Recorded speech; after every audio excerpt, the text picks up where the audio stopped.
আসসালামু আলাইকুম রাহমাতুল্লাহ।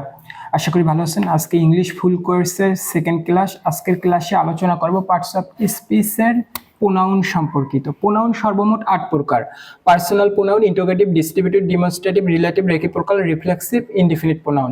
পার্সোনাল প্রোনাউন কোনগুলো? I, me, my, mine, we, us, our, ours, he, him, his, she, her, hers, it, it's.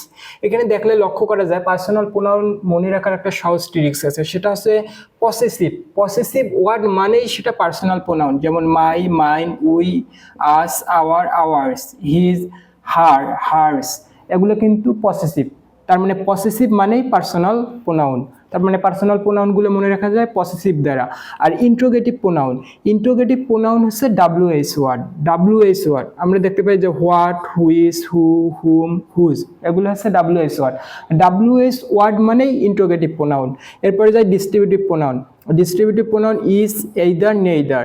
R demonstrative pronoun this, this, that, those, it, so, such, the, same, এগুলো হচ্ছে demonstrative pronoun.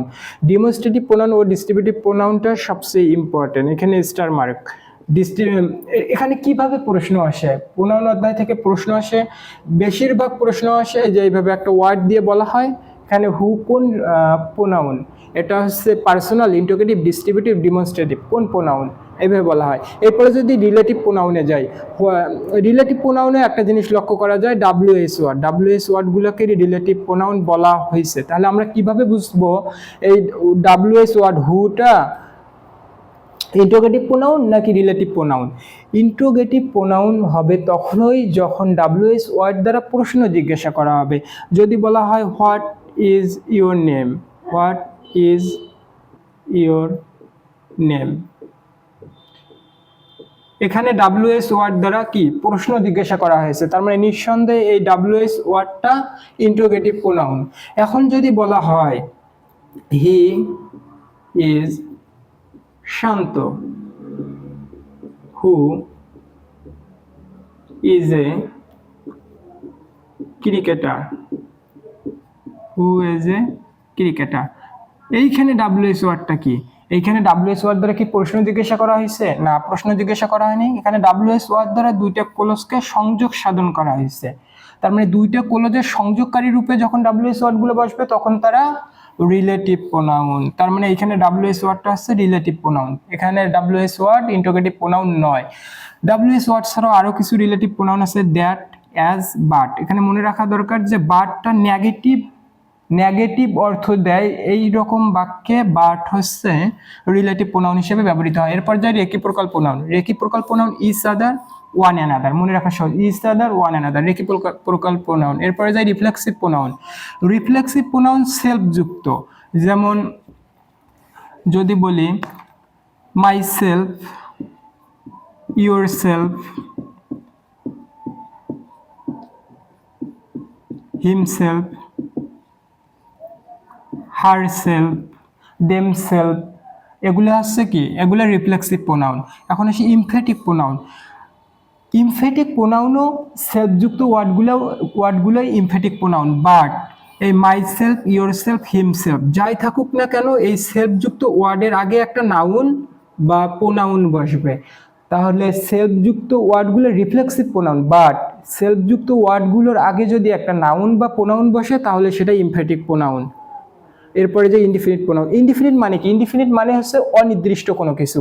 তার মানে যে ওয়ার্ডগুলোতে অনির্দিষ্ট কোনো কিছু বোঝাবে সেগুলো হচ্ছে ইনডিফিনিট প্রোনাউন। এখানে ওয়ান, এনি, সাম, মেনি, অল, নান, নো ওয়ান, নোবডি, এভরিওয়ান, এগুলো হচ্ছে ইনডিফিনিট প্রোনাউন, কারণ এগুলো দ্বারা অর্থের অনির্দিষ্টতা বোঝায়। তার মানে এগুলো ইনডিফিনিট প্রোনাউন। এগুলো প্রোনাউনের প্রকারভেদ পড়ার কারণ কি? হঠাৎ করে একটা ওয়ার্ড দিয়ে বলবে হি, এটা কোন pronoun? Personal, interrogative, distributive, demonstrative. তার মানে হি হচ্ছে পার্সোনাল প্রোনাউন। আশা করি আমরা প্রোনাউনের প্রকারভেদ বুঝতে পারবো।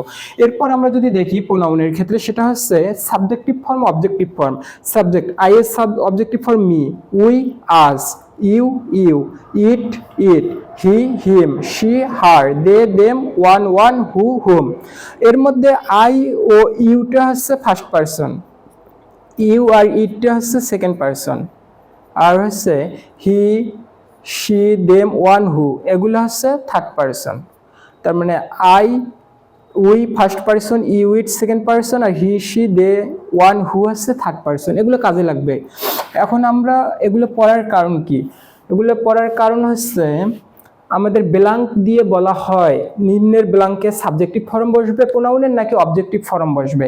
এখন তাহলে আমাদের জানতে হবে, আমরা সাবজেক্টিভ ফর্ম অবজেক্টিভ ফর্ম চিনেছি, তার মানে এখন আমাদের জানতে হবে কখন সাবজেক্টিভ ফর্ম বসবে কখন অবজেক্টিভ ফর্ম বসবে। খুবই সহজ, যখন বাক্যে সাবজেক্ট আকারে প্রোনাউন বসে তখন সাবজেক্টিভ ফর্ম। আবার শুনেন, যখন বাক্যে সাবজেক্ট আকারে প্রোনাউন বসে সাবজেক্টিভ ফর্ম, যখন বাক্যে অবজেক্ট আকারে বসে তখন অবজেক্টিভ ফর্ম। চলেন উদাহরণের মাধ্যমে ক্লিয়ার করা যাক। এখানে একটা বাক্য আছে, Fahim and blank are going there. এখানে সাবজেক্ট কি? ফাইম অ্যান্ড ব্ল্যাঙ্ক, অবশ্যই। তার মানে এখানে সাবজেক্ট ফাইম অ্যান্ড ব্ল্যাঙ্ক, তাহলে এখানে কি বসবে? প্রোনাউনের সাবজেক্টিভ না objective form? Subjective form. Subjective ফর্মটা কি? I. Fahim and I are going there. এখন আরেকটা উদাহরণ দেখি, he always helps my brother and blank. He always helps, এই মাই ব্রাদার অ্যান্ড ব্ল্যাঙ্ক এটা অবশ্যই অবজেক্ট, বাক্যের অবজেক্ট। আর অবজেক্ট হিসেবে প্রোনাউন বসলে সেখানে কি বসে? অবজেক্টিভ ফর্ম বসে। তার মানে মাই ব্রাদার অ্যান্ড মি, এখানে কি আই বসবে? না, আই বসবে না, কারণ এখানে অবজেক্ট হিসেবে বসেছে, তাই হচ্ছে অবজেক্টিভ ফর্ম। এখন লেট, এই লেট বসে ইম্পারেটিভ সেন্টেন্সের ক্ষেত্রে। আমরা জানি লেট ইম্পারেটিভ সেন্টেন্সের ক্ষেত্রে বসে। একটা জিনিস মনে রাখা লাগবে, সেটা লেটের পরে, সর্বদা লেটের পরে অবজেক্টিভ ফর্ম বসে, প্রোনাউনের অবজেক্টিভ ফর্ম বসে। তাহলে লেটের পরে কি বসবে? Let you and me go. You কি? ইউ অবশ্যই অবজেক্টিভ ফর্ম। মি কি? মিও অবশ্যই অবজেক্টিভ ফর্ম। তার মানে লেটের পরে অবশ্যই অবজেক্টিভ ফর্ম বসে। এখন আমরা জানি প্রিপজিশনের পরে অবশ্যই প্রোনাউনের কি বসবে? অবজেক্টিভ ফর্ম বসবে। এখন একটা বাক্য দেখি, you can rely on dash and blank go. এখানে কি বসবে? অবজেক্টিভ ফর্ম বসবে। You can rely on me and him go. যেহেতু প্রিপজিশনের পরে বসেছে তাই অবজেক্টিভ ফর্ম।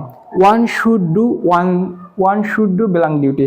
যদি ওয়ান হিসেবে প্রোনাউন সাবজেক্টে ব্যবহৃত হয়, পরবর্তীতে আসলে অবশ্যই ওয়ান্স বসাতে হবে। ওয়ান্স এর প্রোনাউন ফর্ম ওয়ান্স। এরপর আরেকটা খুবই ইম্পর্টেন্ট একটা নিয়ম, যা পরীক্ষায় সচরাচর সবসময় আসে, এই নিয়মটা, সেটা হচ্ছে 2, 3, 1 আর 1, 2, 3। এখানে 2, 3, 1 আর 1, 2, 3 দ্বারা কি বোঝানো হয়েছে? 1 দ্বারা বোঝানো হয়েছে ফার্স্ট পারসন। 2 দ্বারা বোঝানো হয়েছে সেকেন্ড পারসন। 3 দ্বারা বোঝানো হয়েছে থার্ড পারসন। 2, 3, 1 কখন বসবে? স্বাভাবিক কাজের বর্ণনায়। এখানে 2, 3, 1 বলার কারণ যখন একই বাক্যে একাধিক প্রোনাউন থাকবে। এখন একটা বাক্যে থাকলো আই, ইউ, হি, অবশ্যই এই তিনটে ওয়ার্ড একটা সিকোয়েন্স অনুসারে বসবে। কোন সিকোয়েন্স অনুসারে বসবে? সেটা এই 2, 3, 1, 1, 2, 3। যখন স্বাভাবিক কাজ বোঝাবে, স্বাভাবিক কাজের ক্ষেত্রে 2, 3, 1 নিয়ম বসবে। অর্থাৎ প্রথমে সেকেন্ড পারসন বসবে, তারপর থার্ড পারসন, তারপরে ফার্স্ট পারসন। আর যদি দোষ স্বীকারমূলক কোনো কাজ বোঝায়, যদি দোষ স্বীকার করা হয়, এই দোষ স্বীকার অর্থে 1, 2, 3, অর্থাৎ প্রথমে first person, second person, third person, অর্থাৎ নর্মালি যেটা থাকে ওইটাই। আর স্বাভাবিক কাজের ক্ষেত্রে 2, 3, 1। তাহলে আমরা উদাহরণ দেখি, উদাহরণ দেখলে আরো ক্লিয়ার হবে। সেটা হচ্ছে, আমরা যদি বলি ব্ল্যাঙ্ক আর ইনভাইটেড। এখন আর ইনভাইটেড, এখানে কি দোষ স্বীকারমূলক কোনো কিছু বুঝাইছে? না, বুঝাই নাই। এখানে এটা একটা স্বাভাবিক কাজ, আমরা আমন্ত্রিত হয়েছি। তার মানে এখানে যদি আমরা একের অধিক প্রোনাউন ব্যবহার করতে চাই, তাহলে কোন নিয়ম ফলো করবে? 2, 3, 1। প্রথমে সেকেন্ড পারসন কি? 2, 3, 1 সেকেন্ড পারসন প্রথমে, তারপর থার্ড পারসন, তারপরে ফার্স্ট পারসন। তার মানে প্রথমে সেকেন্ড পারসন ইউ অবশ্যই সেকেন্ড পারসন, তারপরে থার্ড পারসন হি অ্যান্ড